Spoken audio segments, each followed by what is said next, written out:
Salve, salve, seus da internet, tudo de boa com vocês? Aqui quem fala com vocês é o Cabos e no vídeo de hoje vou falar sobre o arco O Espadachim Negro de Berserk. E bom, eu não preciso falar assim, mais nada de Berserk, dar uma sinopse, tanto é que eu fiz um vídeo até recentemente falando um pouco mais sobre o que eu achava dessa obra incrível, maravilhosa que é Berserk. E aqui, no caso, esse vídeo aqui seria, assim, quem sabe, o início de um novo quadro aqui no canal. Na verdade, o primeiro quadro aqui do canal, eu acho, né, porque esse canal aqui já tem uns aninhos aí, mas enfim, eu acho que é o primeiro quadro aqui do canal, que é o arco a arco, onde eu venho aqui trazer pra vocês, assim, as minhas principais opiniões, visões sobre os arcos, assim, principalmente de mangás, que eu vou ler, que eu gosto muito, né, falar aqui especificamente sobre por que eu acho que esses arcos são tão bons, por que essas obras são tão boas, assim, destrinchando um pouco de cada arco, né, assim, falando, dando as minhas opiniões, falando o que eu gosto, do que cada arco desses mangás, né, de cada arco narrativo, contribui para que essas obras sejam incríveis. E assim, eu já vou logo dizendo que isso aqui não é um vídeo resumo sobre o primeiro arco de Berserk. Então já assim, se você quiser ver aqui, entrar no vídeo pra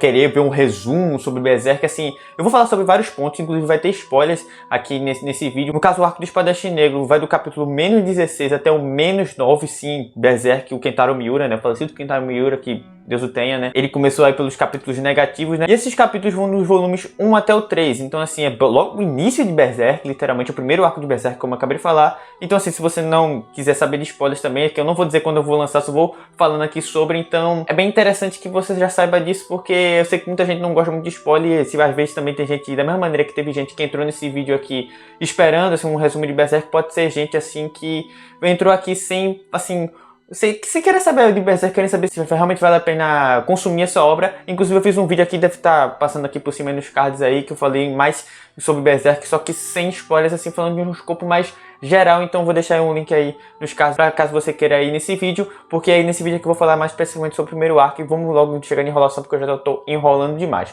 E bom, falando sobre esse primeiro arco de Berserk, né, eu separei um breve roteirinho aqui. Na verdade eu nem ia fazer roteiro nesse vídeo, só que quando eu comecei a falar assim, eu falei assim, cara, eu não vou conseguir falar, tentar me reter muito aqui nas minhas situações. Então eu separei uns tópicozinhos aqui para falar sobre Berserk. E o primeiro tópico que eu resolvi separar aqui foi sobre o protagonista de Berserk, né, que é o Guts, que assim, eu duvido você me trazer um protagonista, eu duvido em parte você me trazer um protagonista mais ferrado do que o Guts. Cara, é impossível você ter um protagonista mais ferrado que o Guts. Cara, até ele ali pau a pau pra saber qual o mais amaldiçoado, né? Porque o Guts, como ele vai levar o nome pro arco, né? Que é o Espadachim Negro, que é a alcunha dele, que é esse cara que ele segue por aí, todo lugar por onde ele passa acontecem grandes chacinas, ou acontecem assim, coisas que fogem da compreensão humana, porque o Guts, ele é uma maldição ambulante, ele tem um estigma no pescoço, que depois vai ser explicado no arco da Era de Ouro, como é que ele conseguiu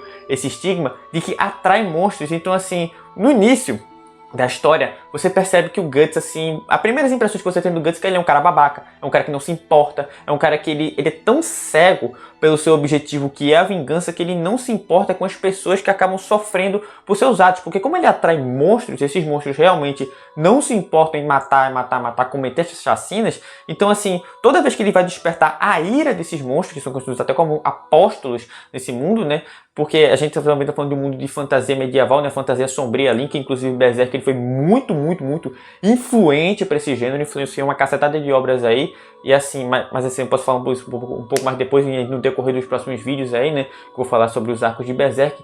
Mas você percebe também nesse primeiro arco, assim, é tão bem construído esse personagem. O Kentaro Miura tem a história tão bem planejada, estruturada, que ele fala muito que não se importa, que os fracos merecem morrer, se os fracos se encontram no caminho de pessoas mais poderosas e acabam sofrendo com isso, a culpa é deles. Ele fala muito isso, ele tem essa coisa assim de ser babaca. Você vê que em vários momentos ele é propositalmente babaca, onde ele parece não se importar. Mas nos momentos-chave, isso acontece também no segundo capítulo. No primeiro capítulo já acontece um pouco, mas quando ele salva lá o Puck, né, tudo mais, que é um elfozinho, inclusive elfo, fada, você pode chamar de qualquer maneira, mas na história diz que é elfo. E no segundo capítulo também, quando ele acaba ali se deparando com um campo de batalha abandonado, que os espíritos assim malignos, né, vamos falar que é os apóstolos, assim, eles possuem usar os esqueletozinhos lá e tipo vão atacar ele e acaba matando lá o pessoal que estava lá junto dele. E você percebe que ele sofre muito com aquilo. Ele sofre pelo fato dele ser uma maldição ambulante, que também vai se refletir nesse primeiro mini arco dentro do Espadachim Negro, que é o Anjo da Guarda da Ambição, né? Se não me engano, o nome dos capítulos é esse. São coisas que você vai vendo até que chega ao ponto de que, assim, você vai vendo o Guts sofrendo pra caramba. Ele sofre a derrota desses bichos, ele não é ele, tipo, por mais que ele seja muito poderoso para um ser humano, ele ainda é fraco comparado a esses bichos, então ele sofre pra caramba. Acho que se não fosse pelo Puck ali curando ele, né, porque os elfos ali têm uma propriedade curativa, ele se ferraria muito mais do que ele se ferra, e ele já é um protagonista bem ferrado. Então, assim, quando você vê ali ele sofrendo pra caramba, você diz assim, poxa, ele não é, ele é o cara, o maioral, assim, entre os humanos, né? Ele é bem arrogante, ele é bem poderoso, ele tem várias artimanhas ali, tanto é que quando os caras pegam ele, prendem ele, lá no primeiro capítulo eles pegam as armas dele, tipo, o cara falou assim, poxa, esse cara que poderia causar uma mini guerra com essa quantidade de armas aqui, né? E assim, é uma coisa que você vai se desenvolvendo até que chega ao ponto, né? Inclusive eu mostrei lá no primeiro vídeo que no final do arco do Espadachim Negro, o Guts ele se depara lá com a situação que ele está enfrentando um apóstolo, que é um monstro, que esse monstro ele era o pai de uma garota, e no final esse cara acaba morrendo, né? Esse monstro acaba morrendo, e a garota fica muito triste com isso, porque o mundo dela havia sido destruído, e ela culpa o Guts, dizendo que, amaldiçoando ele, né? Mas o Guts diz assim, tipo, o Guts tá todo ferrado lá, enfrentou esse bicho lá, enfrentou uns outros caras também lá, que foi a mão de Deus, e tipo assim, e o Guts fala assim, o que é mais uma maldição quando você já tem uma tora enfiada no meio do lá, sabe? No meio do toba. Então assim, só que quando ele vai indo embora, parece não se importar, quando o Puck olha pro rosto dele, ele tá chorando, ele tá super machucado por dentro com aquilo ali, você percebe que ele não é uma carcaça vazia de sentimentos. É tão assim, o que eu posso falar? É absurdo o ponto que chega nisso, porque é extremamente impactante. É que assim, a gente já percebia que ele tinha esse lado, só que nesse momento a gente vê explicitamente pela primeira vez, e é um quadro que não fala nenhuma palavra. Você, tipo, é uma dualidade muito grande, né? Que o Guts sempre dizia, não importa com ninguém, ele fala isso várias vezes. Só que quando a gente vê a verdade, sabe, o que ele se importa, o que ele se sente machucado pelas pessoas que amaldiçoam ele, não tem nenhuma fala. É só um quadro, sabe? É genial. Assim, Kentaro Miura, ele conseguiu, nesse simples quadro, expressar uma quantidade gigantesca de informações, e logo depois, esse é um dos últimos quadros, que logo depois vai começar o arco da Era de Ouro, que aí vai ser no próximo vídeo aí do arco a arco. Mas falando também da trama, da narrativa em si de Berserk, meus amigos, que início de história espetacular, porque além de apresentar para nós esse protagonista, que é um dos melhores protagonistas aí de mangás já criados, que é o Guts, porque assim, você percebe, tipo, ele tá muito, o Kentaro Miura planejou muito bem essa história, porque tá tudo ali. Tá tudo ali que aconteceu a Era de Ouro, que vai contar toda a história do Guts. Tá tudo ali nesse pequeno arco, nesses 8 capítulos, nos primeiros 3 volumes, dos capítulos menos 16 até o menos 9. Tá tudo ali. Você consegue ver o Guts, você consegue ver, tipo, pequenas coisas até. Às vezes eu me pergunto assim, tipo, cara, até que ponto o Kentaro Miura conseguiu planejar essas coisas, assim, porque é uma coisa tão sensacional, assim, você percebe que quando depois que você lê tudo e vai voltar para reler, no que no meu caso foi, eu já reli esse início de história Era de Ouro algumas vezes já, mas assim, quando você percebe que tava tudo ali, você diz assim, caramba, Kentaro Miura é um desses gênios, né, o falecido aí autor de Berserk, que, como se fala, infelizmente ele não conseguiu concluir essa obra, né? Provavelmente que Deus o tenha. Eu não fui daquele pessoal do Twitter que ficou com raiva porque ele tinha morrido, né? Mas assim, vamos ver o que o Kojimura e os assistentes dele vão fazer aí, né? O Berserk e o Guts tá sofrendo, hein? Só uma coisa, o Guts tá sofrendo pra caramba ainda.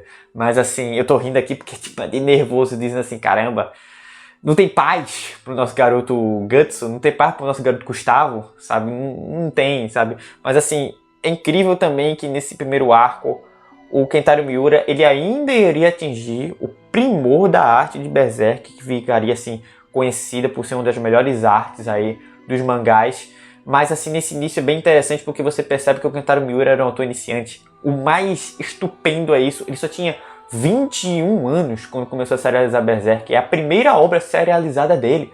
Então assim, é aquelas coisas, você pode colocar eles assim nesse panteão de gênios, sabe? Você pega Osamu Tezuka, Que Osamu Tezuka nem gênio, mas é lenda, né? Você pega, por exemplo, Tiro Oda, Takahiko Inoue, você pega Akira Toriyama, o cara coloca tudo isso aí no mesmo balaio, velho. Sabe assim, Kentaro Miura é um gênio, era um gênio absurdo, porque assim, o que ele conseguiu fazer, o início de história, tanto em qualidade de arte, tanto em qualidade de história narrativa, qualidade de personagens, de temáticas, que assim, você vê nesses primeiros 8 meses, que era uma obra mensal, Berserk, nesses primeiros 8 meses de publicação, é assim, é uma coisa que você diz assim, caramba, realmente gênios existem. Gênios como ele provavelmente nunca mais vão nascer, e a gente vê aqui nessa história, no primeiro arco do Espadachim Negro, que realmente a indústria de mangás perdeu um grande gênio, porque o que esse arco consegue proporcionar é uma coisa maravilhosa. E assim, é isso, sabe? Assim, o que é que eu posso dizer? É mais alguma coisa? Leia Berserk. Pronto, o intuito dessa série de vídeos aqui é só pra eu falar sobre essa obra maravilhosa, que infelizmente o anime é uma porcaria, né? Pelo menos o 2017, 2016 aí, que eu infelizmente até pensei em fazer um vídeo sobre esses negócios aí, mas eu vi assim, cara. Os animes de Berserk, assim, nesse 2016, 2017, tiveram a grande proeza de me fazer dropar nos primeiros 5 minutos. Ele e o The Kingdom, que inclusive hoje em dia são 2 das minhas obras favoritas, sabe? Então, assim, é complicado. Mas assim, vamos falar do mangá aqui, porque, assim, é uma das melhores coisas que já foram criadas. E tudo começou aqui. Tudo começou no arco do Espadachim Negro. Então é isso aí, pessoal. Espero que vocês tenham gostado do vídeo. Se gostou, deixa se inscreve no canal, ative o sininho de recomendações, vídeos novos aí toda semana. Eu tentei ser, assim, um pouco mais sucinto aqui, falar um pouco mais, assim, do que eu realmente gosto dessa obra. Começar aqui com o pé direito, né? Começar aqui essa nova série de vídeos aqui, que é o Arco a Arco, falando sobre Berserk, porque é uma obra que eu já queria reler faz um tempo. Eu já reli o primeiro e segundo arco várias vezes já, mas eu queria reler tudo, sabe? Eu queria ver tudo aí de novo, então já eu tenho um canal no YouTube, né? Porque eu posso pegar e reler tudo aqui, né? Se você quer saber de notícias de animes e mangás, me segue lá no Twitter, @cabosdoutro-mundo. Notícias lá todo dia sendo publicadas. Mas é isso aí, pessoal. Muito obrigado por ter chegado ao final do vídeo. Valeu, falou e até o próximo vídeo. Fui!